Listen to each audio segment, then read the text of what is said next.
Hey, shalom, Israel. Yahweh Bashimi Haushah Barakathon. Yahweh Shemal Thon Bashimi Haushah. This is the ISUPK, started at a 1 West 125th Street, Harlem, New York, under Commander General Yohana. And we teach the truth about the Bible. We teach that so-called Black, Hispanic, and North American Indian are the chosen people of God, the 12 tribes of Israel. You're tuned in with Precinct Officer Howard Moore, ISUPK, Kentucky. And tonight is our Monday night history class. Now, before we get into it, I want to invite every so-called Black, Hispanic, or North American Indian to tune in to the content. All right. Monday night, of course, is our history class. Tuesday night, brotherhood class. Wednesday night is the podcast. Cry Out, Spare Not podcast, the baddest podcast around, hosted by officers of 1,000. I'm Mwanga Bar and ISUPK. Come hear the biblical breakdown, the biblical solution to all of the viral videos going across the internet. And of course, Tuesday night brotherhood class hosted by Officer of 1,000. I'm Mwanga Bar. Now, tonight, you see the title, What is Native American Culture? All right, what is Native American culture? And we finna get into it. Because, you see, the thing is, we all know that colonized and conquered people, right, have a lot of the culture of the colonizer, right? Our brothers and sisters in Central and South America speak Spanish, right? Spanish and Portuguese was not the language of the Aztec, Maya, and Inca. I think that's common knowledge. All right, Spanish and Portuguese was not the language of the people in Central and South America. All right, Catholicism was not the religion of the people of Central and South America. All right, people in the Caribbean, right, Jamaica, they worship Haile Selassie, and some people eat curry. Why? Because of a colonizer influence, right? Even so-called African Americans in the Black church, what do you got? You got a white Jesus. All right. Black grandmas all across the country, right, have a picture of a white Jesus on the wall, Martin Luther King, and JFK. Why? Because of colonization, right? So why do we think when it comes to a Native American, for some reason, we think they have their culture intact? As if Native Americans are not a colonized and conquered people too. For some reason, we think that they have their culture intact. Oh, you don't want to be an Israelite. You don't want to be in the ISUPK and the Commander General Yohana. You don't want to be the biblical tribe of Gad or Reuben because you think we trying to take your culture away from you. We finna break that down tonight. All right, ISUPK Kentucky, under Commander General Yohana, Monday night history class. What is Native American culture? All right, let's walk. All right, the Manila Galleon trade influenced Native American culture by introducing a large influx of Asian goods like silk, porcelain, ivory, which impacted their art, clothing style, and even dietary habits. Now, what is the Manila Galleon? All right, during the era of Spanish colonization in the West, all right, dealing with the territory that the United States would occupy after their wars with Mexico. All right, dealing with California, Nevada, Arizona, New Mexico, etc. All right, in these old Spanish colonies, they had what was called the Manila Galleon trade, meaning that the Spanish were bringing in these migrant workers, these indentured servants from Asia, all right, from the Philippines, from India, from China. And after these people worked out their indentured servitude, they were given the classification or the status as an Indian under Spanish rule. All right, but it says right here, the Manila Galleon trade influenced Native American culture by introducing a large influx of Asian goods, which impacted their art, clothing style, and even dietary habit. Let's walk. All right, check it out. All right, check it out. You got a Filipino woman on the left, and you got a Native woman on the right. And you can see, like we just read, the influence in the clothing. Look at the bright ass colors. All right, look at all these bright ass colors, and you can see where this Native costume got its influence from. We just read about the Manila Galleon. And again, the Manila Galleon was dealing with Asian indentured servants that were being brought to the old Spanish colonies. All right, namely out west. All right, so you see the influence, you see the Filipino influence on these Native American costumes with these bright ass colors. All right, but you don't want to be in the UPK under Commanding General Yohana. You don't want to be from the biblical tribe of Gad or the biblical tribe of Reuben because you think we're trying to take your culture away. Let's walk. You can see the foreign influence. You can see the foreign influence in the costume. Let's walk. Now notice the difference here. You see a completely different vibe altogether, a completely different spirit altogether with the sister right here. All right, look at the denim she's rocking. All right, the denim is indigenous American culture.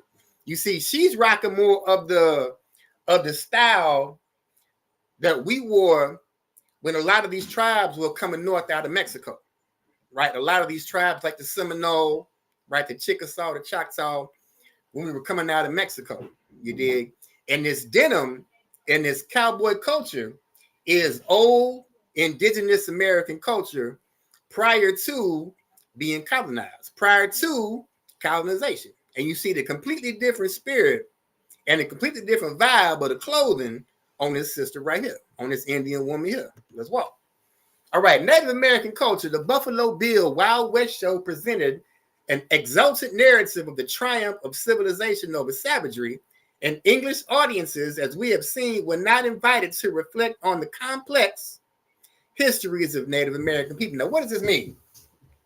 All right, in the 1800s, after the Plains Indian Wars, after the Buffalo Soldiers put hands and feet on the Apache, the Comanche, and the Sioux, after the time of the American Gold Rush, after the time of westward expansion, we have what was called the Buffalo Bill Wild West shows. And what they did was it was outside shows, and it was teaching people what it was to be Native American.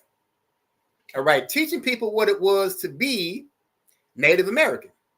All right, it says was not invited to reflect the complex histories of Native American people, meaning they didn't show what it was actually meant to be Indian. All right, and these shows got sent all over the world. These shows got sent to England. All right, these shows got sent all over the world to teach people what it meant to be a Native American. All right, the same skits and music were later easily adapted to film and television westerns. We get this idea when we think about a Native American or an American Indian, we think about the so-called Hollywood Indian. And that comes from these old school, late 1800s, Buffalo Bill Wild West shows. And it said the same skits were easily adapted to film and television westerns, right? And that's where we get images like this. All right, anybody old enough to remember, back in the 80s, there used to be a commercial came on TV. And this commercial was about pollution. The commercial was about people littering. And this car drove by, threw garbage on the ground. And they show this so-called Indian here with a tear in his eyes. He turned around in the commercial. All right, but it turns out This actor, he was the second son of Antonio de Corton from Italy and his wife, Francisca, whatever, from Sicily. All right, we literally have foreigners teaching us how to play Indian. All right, people have been playing in our face the whole time. We literally have foreigners teaching us how to play Indian. All right, let's walk.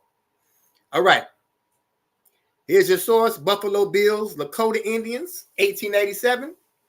All right, it says the Indian of the next generation will not be the Indian of the last.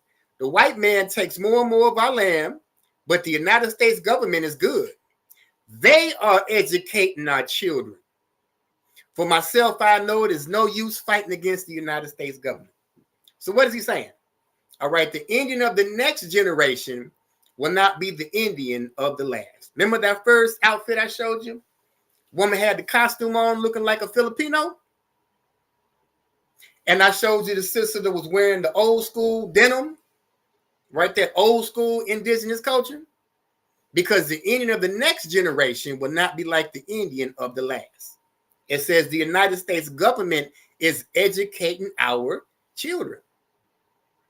And I just showed you in these Buffalo Bill Wild West shows, it was showing people how to play Indian.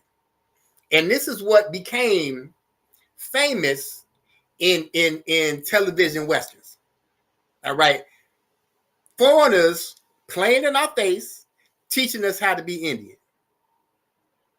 All right. But a native don't want to come in the UPK and the commanding general Yohana. You don't want to be an Israelite from the tribe of Gad or Israelite from the tribe of Reuben because you think we're trying to take your culture away. Man, get out of here. All right, here's the image of the Buffalo Bill Wild Wild West shows. All right, again, taking place in the era after the Buffalo soldiers put hands and feet on Apaches, Comanches, and Sioux, without losing a man, by the way. After the gold rush, all right, after the point of westward expansion, see the shining sea, manifest destiny, that's when you have the beginning of these Buffalo Bill Wild West shows. And a lot of the time, they didn't even have real Indians playing these parts. They didn't even have real Indians playing these parts. All right. And this is what showed people how to play Indian. And this is where the idea of this Hollywood Indian comes into play and how it was adopted in Westerns. Let's walk. All right. Invention of the Cherokee. I know this is going to hurt some feelings here. This is going to hurt some feelings here. All right. House Sequoia, who did not read or write, created a language for the Cherokee Nation from scratch. All right. House Sequoia, who was illiterate, created a language for the Cherokee Nation from scratch. We're going to talk about these Cherokee too. All right. 85 characters provide a suitable method for writing. The letters resemble characters from other scripts like Latin, Greek, and Cyrillic. Now, Cyrillic is Old Church Slavic. Now, I thought this man Sequoia was illiterate, but came up with this language based on Latin, Greek, and Old Church Slavic from a so-called illiterate. Come on now, get out. All right, the Cherokee syllabary was invented by Sequoia in the late 1800s and early 1820s. This is not an ancient language. Here's your source. All right, syllabary. A set of written characters represents syllables serving the purpose of an alphabet. All right, this was invented in the 1800s, y'all. All right, the Cherokee syllabary was created in the 1800s, y'all. It is not an ancient language. All right, the Cherokee Nation, we can talk about y'all, officially adopted the syllabary in 1825. Here's your source. And written or created by a man named Sequoia. All right, here's Sequoia. But here's the problem. The famous person that is known as Sequoia was not Cherokee. All right, the famous personage known as Sequoia was not Cherokee. despite being so claimed by the state of Oklahoma and the U.S. government. Here's your source. It's finna get bad for y'all. He was known as the son of a white man while alive. So all you Cherokee walking around with this language that you think belongs to you, it was invented by a colonizer. It was invented by a colonizer. But it's finna get worse. His real name is George Gist. His father was Nathaniel Gist and grandfather Christopher Gist, the personal mentor to George Washington. Right? Slave owner, George Washington. Personal mentor to George Washington. You're finna take it a step further. The Gist surname is Turkic, and the variants in Spain, Portugal, Italy, Ukraine, and Poland, and the British Isles all go back to medieval Khazar nobles who embraced Judaism. Khazar nobles, not the synagogue of Satan. Not the synagogue of Satan. No. Don't give them to him like that, Lord. Don't give them to him like that. So all you Cherokee walking around here with this language you think is yours was invented by a white Jewish Khazar. This language you running around with was invented in the 1820s, and it was invented by a white Jewish Khazar. But no, you can't be an Israelite. You can't come into UPK because you think we're trying to take your culture away from you. Man, get out. Get out. All right, let's drop that. Let's go into the Bible. Because this is what we do. Let's get into the Bible. Book of Revelation, chapter 3, verse 9. Behold, I will make them of the synagogue of Satan, which say they are Jews and are not, but do lie. Behold, I will make them come and worship before thy feet, and to know that I have loved thee. All right, the Bible is saying the synagogue of Satan, who say they are Jews. Who are the people around the world claiming to be Jews? The very same people that created the Cherokee language. The very same people that created this Cherokee language are who the Bible is calling the synagogue of Satan.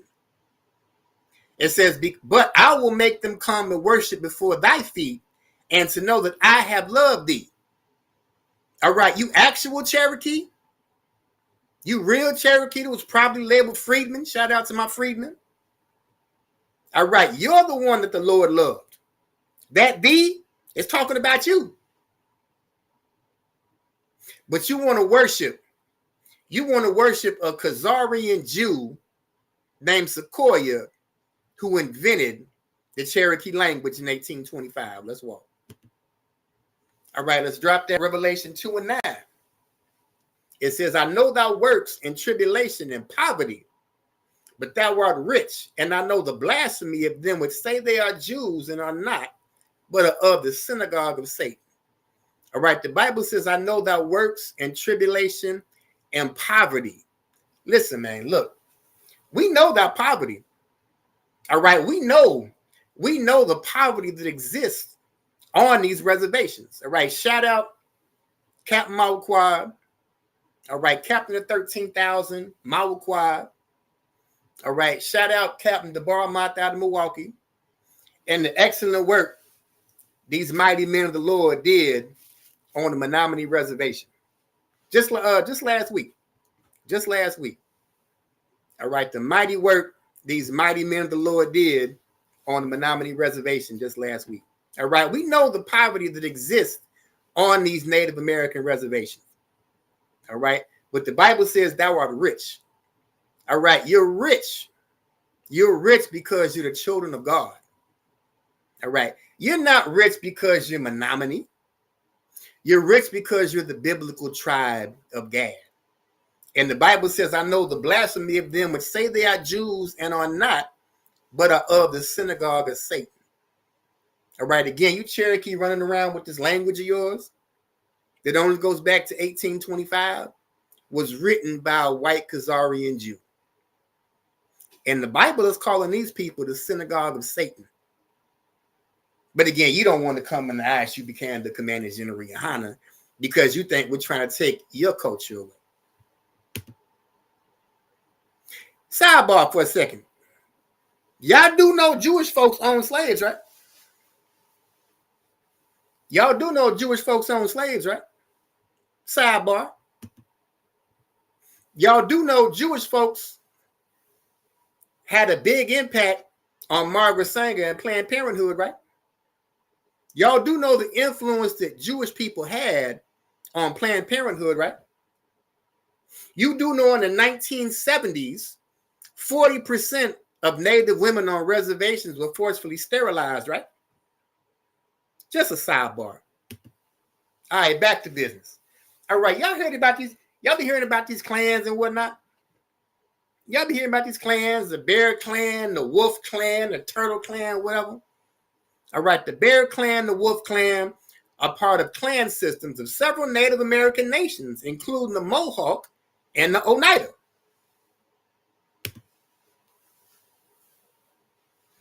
Clans originated in where? Scotland. Around 1100 AD and were originally descended from the kings or demigods. The clan system in Scotland has Celtic, Norse, and Norman French origins. This whole clan system that you got in Native American culture, the Bear Clan, the Wolf Clan, the Turtle Clan, the clan system culture comes out of Scotland. But you think we're trying to take your culture away? What culture? The culture you got from foreigners? Again, I said earlier, we all know that colonized people have a lot of the characteristics of the colonizer. That's why our Hispanic brothers in Central and South America speak Spanish and Portuguese. That's why some people in the Caribbean eat curry and worship Haile Selassie. That's why so-called black churches in America have a white Jesus, because of colonization. But for some reason, when it comes to Native Americans, we think the natives just got their whole culture intact. All right, the whole clan system comes out of Scotland. And we're going to talk about how it got here. Let's walk. How the Pilgrim became the Indian. How the Pilgrim became the Indian. We finna walk this down tonight. How the Pilgrim became the Indian. Fur traders and British government agents dealing with the Southern tribes in general, and the Cherokee in particular, you go them damn Cherokee again, were nearly all of Scottish ancestry. That's how this clan system got into so-called Native American culture. All right, these men took Indian women, remained on Indian lands after the frontier wars. Their mixed-race children later became significant leaders among the 5 civilized tribes. Here's your source. All right, notable traders among the Cherokee included John Joseph Vann, the father of Cherokee leader James Vann; John Watts, father of John Watts Jr., who helped establish the Cherokee national government; John Benz, the father of Bob Benz, who fought in the Cherokee American War; and Daniel Ross, the father of John Ross, who became principal chief of this new Cherokee government. This same government that adopted the Cherokee language that was written by a white Khazarian Jew. All right, here you go. Scottish Chief John Ross. All right, principal chief of the Cherokee. With that face? Man, come on. With that face? With that foreign face? Became the principal chief of the Cherokee government. Let's read about it. This is how these Scottish clans made it into so-called Native American culture. All right, his ancestry was 7/8 Scottish. His father, Daniel Ross, was a Scottish trader, while his mother, Molly Ross MacDonald, was just 1/4 Cherokee and herself the daughter of a Scottish immigrant. Damn. 1828. This is 3 years after this Cherokee language was invented. Again, by a white Khazarian Jew. John Ross was elected principal chief of the Cherokee. All right, again, this man had a Scottish father and a mother who was 3/4 Scottish and 1/4 Cherokee. All right. And this was the man responsible for selling all of the Cherokee lands to the United States. He sold all of the Cherokee land east of the Mississippi. And this is what kicked off the Trail of Tears. All right, 1838, the Cherokee were forced to leave their homes and move to Oklahoma. The 800-mile journey became known as the Trail of Tears. Again, all kicked off by a white Scottish chief of the Cherokee. Now, here's your current chief. All right, Chuck Hoskins Jr. He looks Indian. But these two ladies with him, I don't know. Some look a bit off about these so-called Cherokee women here. I can't quite put my finger on it. All right, if you're in the comment section, does something look a little off to y'all about these Cherokee women here? Now again, I said, Chuck here looks Indian, but here's Chuck Sr. And I don't know. Here's Chuck Sr., the father of the current Cherokee chief. What do y'all think? I don't know.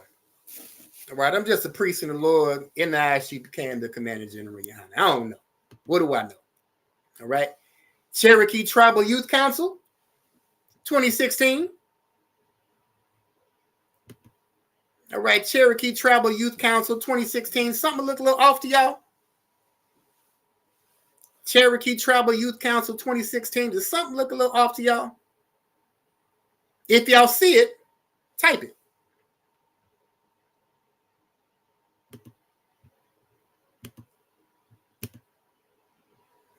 Now, I'm going to leave the Cherokee alone for now. All right, Great Seal of the Choctaw Nation. Let's talk about these Choctaw real quick. Let's talk about these Choctaw for a minute. I don't know, I got questions. I got questions for the Choctaw right now. I got questions. In case you're wondering, that's a Choctaw chief in the middle.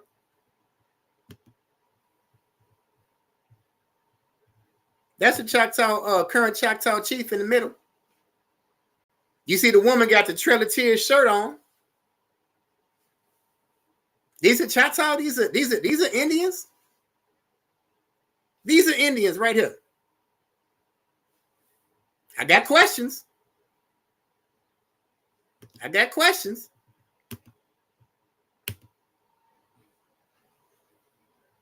Now, this is an old Choctaw picture, 1908. Something a little bit different. Something a little bit different about these Choctaws here than the ones I just showed you. Again, I can't quite put my finger on it, but it's something a little bit different about these Choctaw 100 years ago. All right, here's a Choctaw family today. Something a little different about them. Something a little different about them. Now, I'm not in the colorism.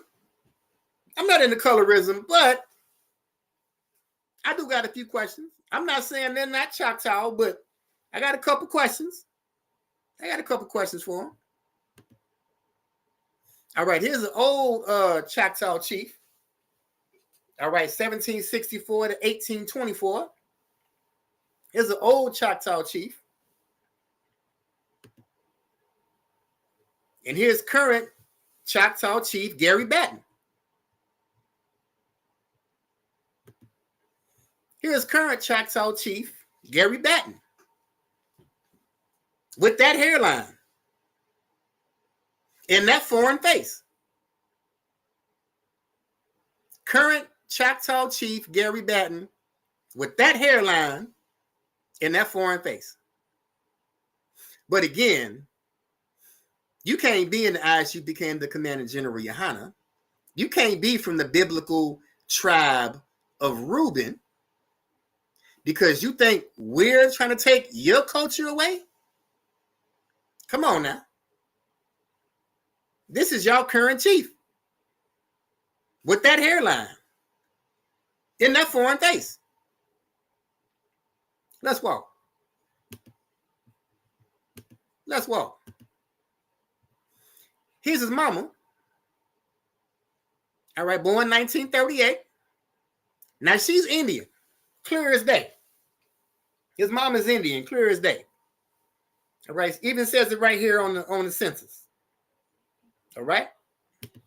But here's his father, Freddie Batten, born 1938. Birthplace, West Virginia. Race, you see what it says? It's a white boy. All right, that's a YT man. All right, is the father of the current Choctaw Nation. It's a white boy. But see, here's the problem. All this happened because a lot of American Indian societies were matrilineal. That's how foreigners got in. That's how foreigners were able to infiltrate, because we had a matrilineal society. That's how foreigners were able to infiltrate. That's how foreign men like Freddie Batten was able to come in, marry an Indian woman, and their son is the principal chief of the Choctaw Nation. All right, let's walk. Let's drop that. Let's go to the Bible. Let's go to the Bible real quick. Go to 2 Chronicles 31 and 17. Both to the genealogy of the priests by the house of their fathers, and the Levites from 20 years old and upward, in their charges by their courses. All right, talking about by the house of their fathers. All right, why is that important? Let's drop that. Let's go to Numbers 1 and 18. Let's go to Numbers 1 and 18. And Salakia, if it's hard to read. And they assembled all the congregation together on the first day of the second month, and they declared their pedigrees after their families by the house of their fathers, according to the number of the names from 20 years old and upwards by their polls. All right, the Bible is clearly saying that you are who your father is. All right, you are who your father is. And that is where a lot of us went wrong as indigenous people. All right, being under a matrilineal system that allowed foreigners to come in and stake their claim here, that allowed a YT man to marry an Indian woman, and their son is the principal chief of the Choctaw Nation. All right, but according to the Bible, you are who your father is. According to the Bible, the current chief of the Choctaw Nation is a white boy. According to the Bible, the current chief of the Choctaw Nation is a YT man. All right. But you can't be an Israelite. You can't be an ISUPK, the Commander General Yohana, because you think we're trying to take your culture away. And now we have the origin of the $5 Indian. Let's walk this down nice and slow. All right, 1887, the U.S. Congress passed the Dawes Act. The law converted the traditional system of land ownership into private property and land ownership. All right, before it could convert the land into private property, the government had to determine which Native Americans were eligible for property. For this to happen, the U.S. government had to make a criteria of what makes a person Native American. Let's take this back to the beginning. Remember, I showed the source about the Buffalo Bill Wild West shows and how they were making plays and outdoor rodeos, and they had actors play Indians, showing people how to be Indian, and how this made it on TV and in film. And this is where we get the idea of the Hollywood Indian from. The U.S. government had to make a criteria of what makes a person native and therefore eligible. The U.S. government also had to make an official list of who was Native American. This list became known as the Dawes Rolls. All right, there were opportunistic white men who wanted access to land. These were people who were more than happy to exploit the Dawes Commission and the government agents, and for $5 were willing to turn a blind eye to corruption. They and their offspring were fraudulently enrolled in Native American tribes and got access to land allotment and benefits that came with designation. This is where the term $5 Indian comes from. All right. We allowed these people into our societies because we had a matrilineal system, because we're actually going away from what our culture really is, away from what our biblical culture really is. All right. This is where the term $5 Indian comes from. All right. Many authentic American Indians, all right, like a lot of the freedmen out there, again, shout out to my freedmen, didn't trust the U.S. government and chose not to register with the Dawes Rolls. The U.S. government never acknowledged these people as Native American, and that excluded them from the land and benefits. And you still have freedmen who are falsely classified as African or falsely classified as African American, who are still fighting to get recognition to this day. Still fighting to get recognition in these native governments that are ran by white people to this day. Here's your source. All right, what is a Native American? What does the word even mean? What does Native American even mean? Let's talk about it. Let's talk about it. The Know Nothing Party was an anti-immigration political party in the United States in the mid-1850s. The party was officially known as the Native American Party. All right, the term Native American refers to a political party from the mid-1850s. All right, they were anti-democrat. All right, they were anti-immigration. This is actually the party that John Wilkes Booth belonged to, the person that killed President Lincoln. All right, this was a political party in the United States in the mid-1850s. It was called the Native American Party. All right, the name Native American was used by the descendants of European immigrants before it was ever used to refer to Aboriginal populations in the Americas. This political party is what became the Republican Party. All right, even the phrase Native American comes from European immigrants. And you think the ISUPK is trying to take your culture away? Even the term Native American comes from European immigrants. All right, let's drop that. So since we talked about what your culture is not, let's talk about what your culture is. I just go into the book of Numbers, chapter 15, verse 38. The book of Numbers, chapter 15, verse 38. It says, "Speak unto the children of Israel and bid them that they make them a fringe in the borders of their garments throughout their generations, and that they put upon the fringe of borders a ribbon of blue." All right. So the Bible talks about fringes in the seams of the garments like this. All right. The Bible talks about fringes in the seams of the garments. All right. Now, a native is going to have to explain, where did this come from? Since being an Israelite means we're taking your culture away, a native has to explain where these fringes come from. If not from the Bible, you got to explain where it comes from. See the fringes in the border or the seams of the garment? See the headpiece? See the war belt? All right. See the fringes? See the border?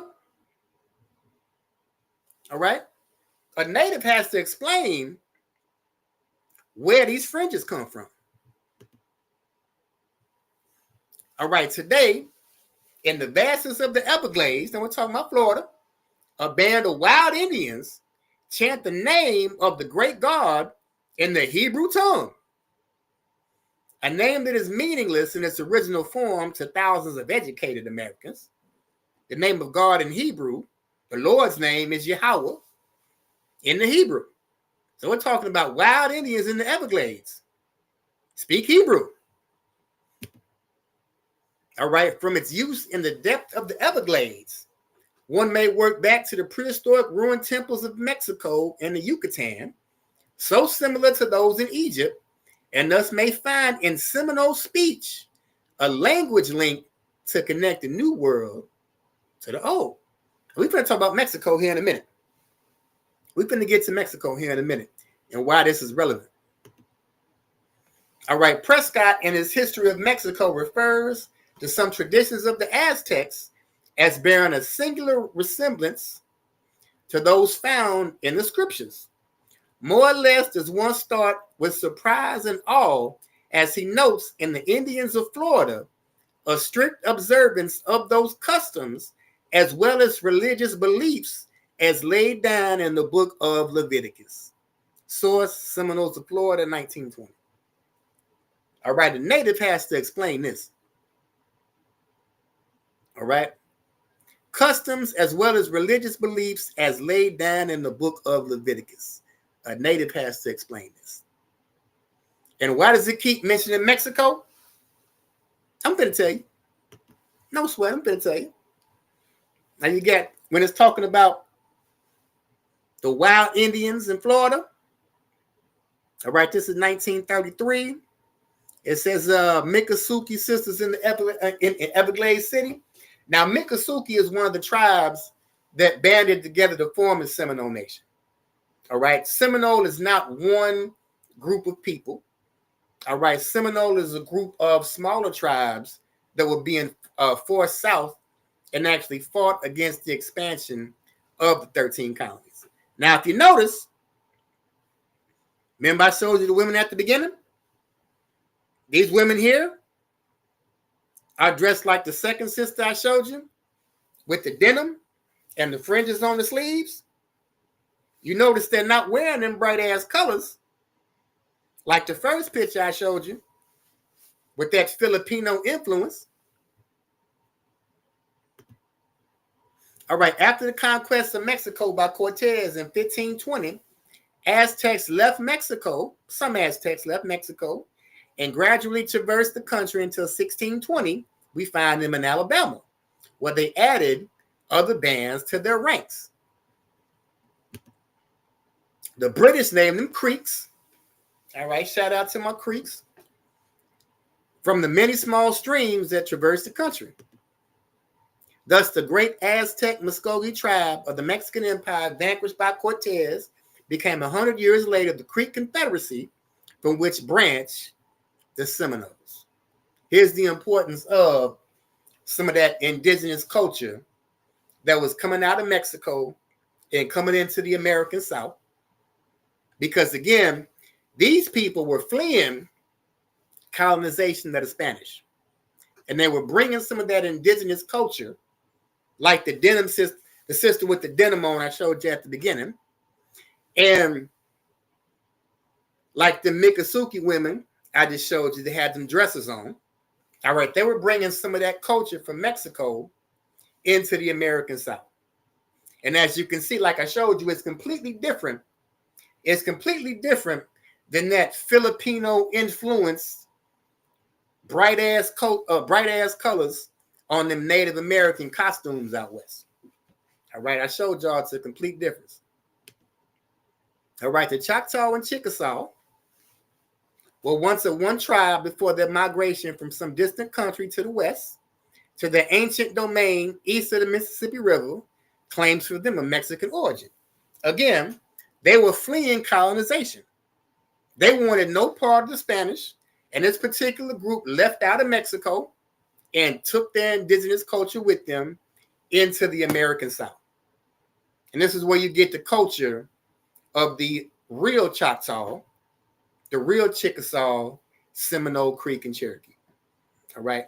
And not all this fake BS that we've been talking about this whole time. Not all of this foreign influence we've been talking about this whole time.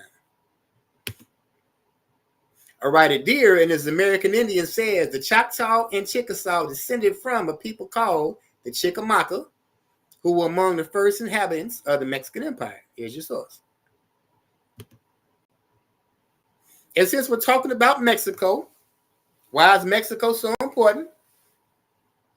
All right, this was in this is a Mayan stele, and if you notice in the middle, you got a shield of David, who the world calls a Star of David, right in the earring.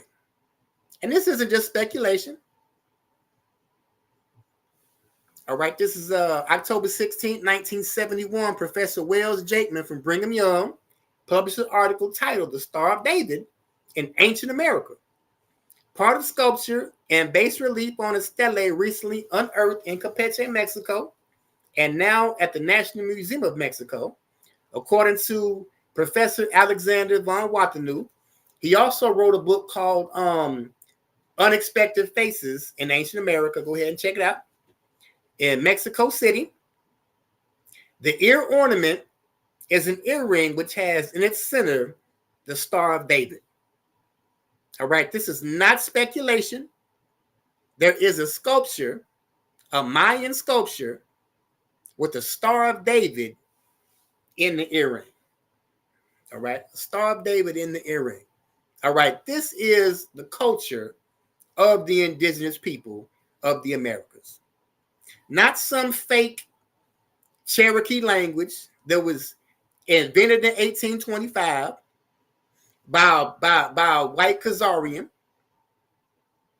All right, not some bright ass costume that has Filipino influence.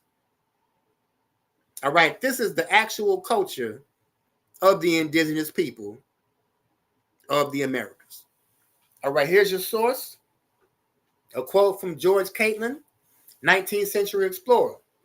Amongst 120 different tribes that I have visited in North and South and Central America, not a tribe exists that is not related to me, distant or vague traditions of such a calamity in which 1, 3, or 8 persons were saved above the waters atop of a high mountain. So every indigenous tribe, and George Catlin visited 120 different tribes in the Americas, and all of them talked about an ancient calamity, which 8 persons were saved from the waters atop a high mountain. Let's see what the Bible says. Let's go to 1 Peter 3:20. Which sometime were disobedient, when once the long suffering of God waited in the days of Noah, while the ark was preparing, were in few, that is, 8 souls were saved by water. All right. Every one of these 120 tribes that this explorer visited had the same flood legend that's in the Bible. All right. Next source, American Association for the Advancement of Science, 1889. Many authors have contended that the North American Indians were descendants of the 10 lost tribes of Israel.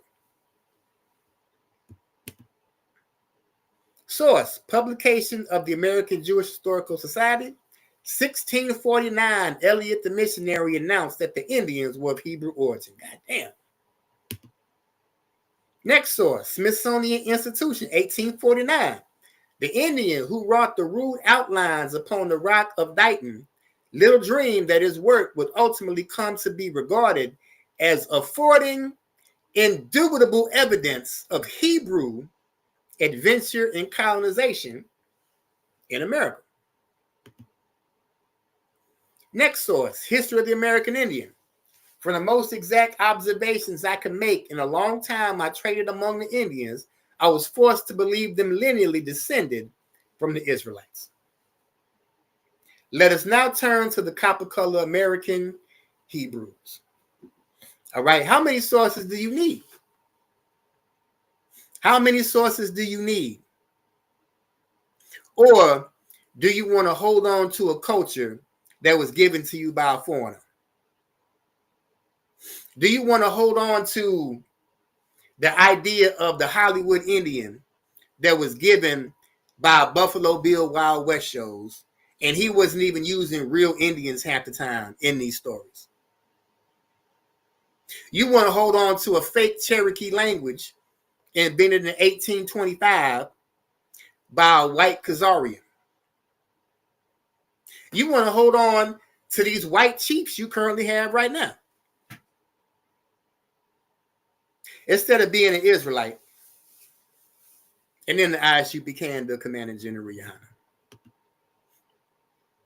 All right, Los Indios is a Spanish term that translates to people and God, and was used by Christopher Columbus to describe the people he encountered in the Caribbean when he arrived in 1492. Columbus was charmed by the people he met and wrote about them in a letter to Ferdinand and Isabella, calling them Los Gentes en Dios. All right, Los Gentes en Dios, the people in God. All right, the people of God, the Israelites. All right, Los Gentes en Dios became Indios. And then in English, this is where the word Indian comes from. All right, I don't care how much you try to fight it. All right, the indigenous people of the Americas are linearly descended of the lost 10 tribes of the nation of Israel. I don't, and no amount of white chiefs is going to change it. No amount of costumes that were influenced by Filipinos is going to change it.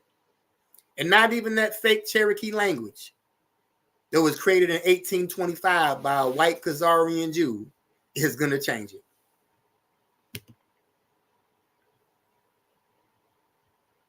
All right, we're looking at the chosen people of God written about in the Bible. All right, the lost 10 tribes of the nation of Israel, the northern kingdom in the Americas. Again, you see the fringes on the woman here.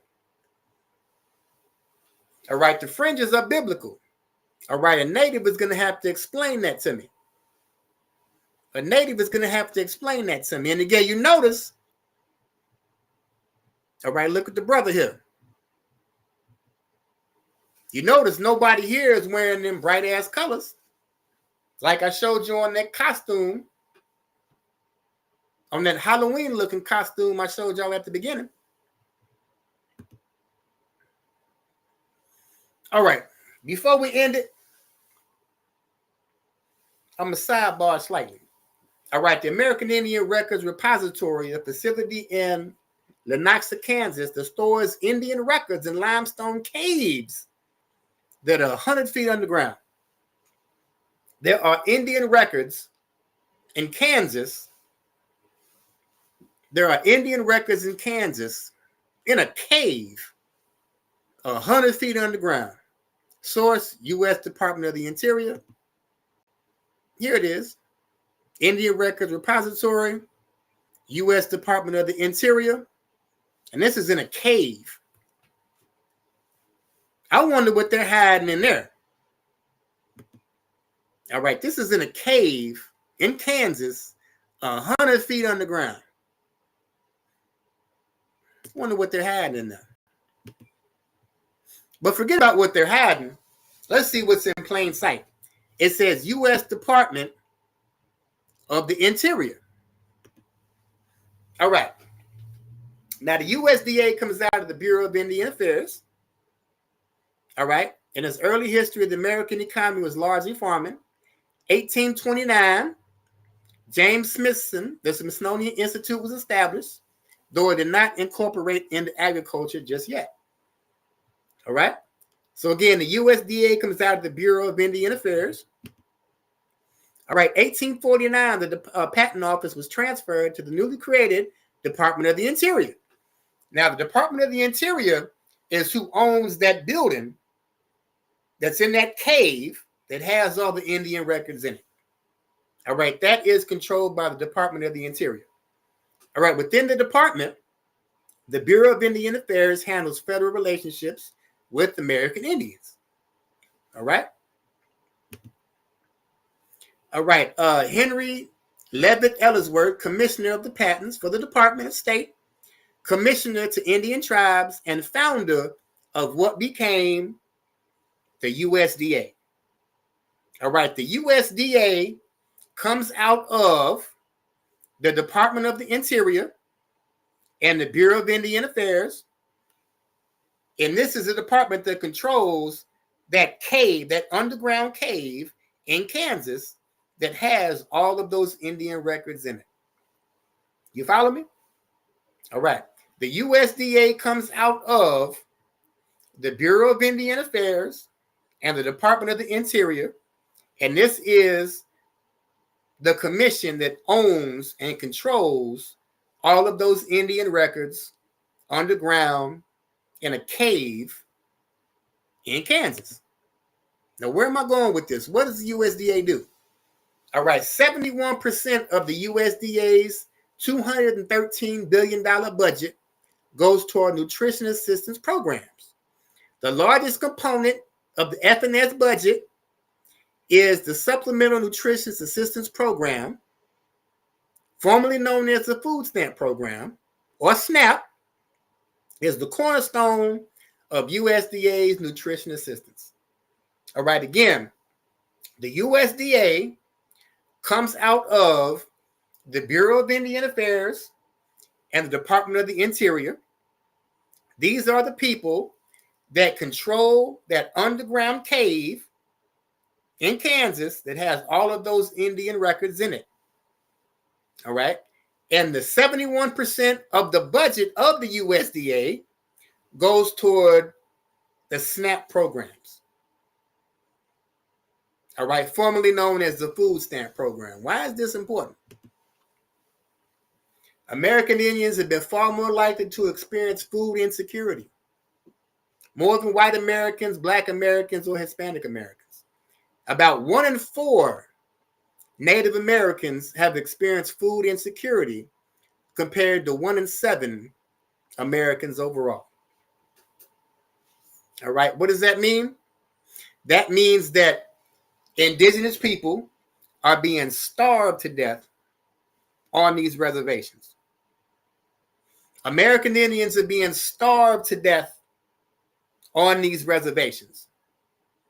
And the very same people that control the historical records of these people, the very same people, the very same government center, the very same government commission that controls the history and the records of indigenous people also control the SNAP benefits program.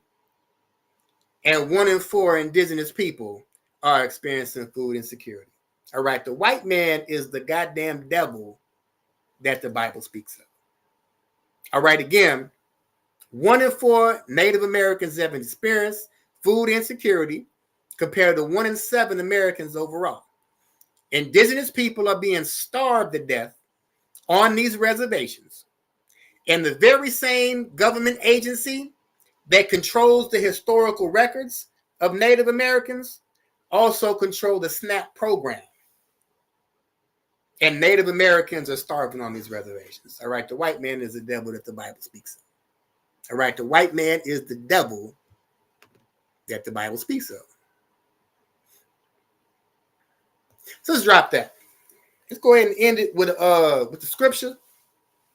Go ahead and end it with the Bible. Deuteronomy 12:30. Take heed to thyself that thou be not snared by following them. After that they be destroyed from before thee, and that thou inquire not after their gods, saying, how did these nations serve their gods? Even so I do likewise. All right, the Bible says don't follow after these nations of people. All right, don't inquire about how these other nations of people serve their gods. All right, don't go following after the cultures of these other nations of people. All right, do not go and follow the other nations of people. All right, to my indigenous brothers and sisters out there, all right, North American Indians, all right, you are the biblical tribes of Gad and Reuben. All right, you are the biblical tribes of Gad and Reuben. All right, and no amount of white chiefs that y'all currently have is going to change it. No amount of fake culture that was given to you by Hollywood and these Buffalo Bill Wild West shows is going to change it. No amount of Filipino influence in them Halloween costumes and bright ass Halloween costumes you wear is going to change it. And not even that fake Cherokee language that y'all running around here with that was invented in 1825 by a white Khazarian Jew is going to change it. All right. We're not trying to take your culture away from you. All right. Your culture has already been influenced by foreigners, and it's evident with this breakdown tonight. All right. So with that, we'll go ahead and end it. All right. Shalom. Yahweh Ba'Shem Yahweh Shah Barakathum. Yahweh Shemala Thumb Ba'Shem Yahweh Shah. Class dismissed.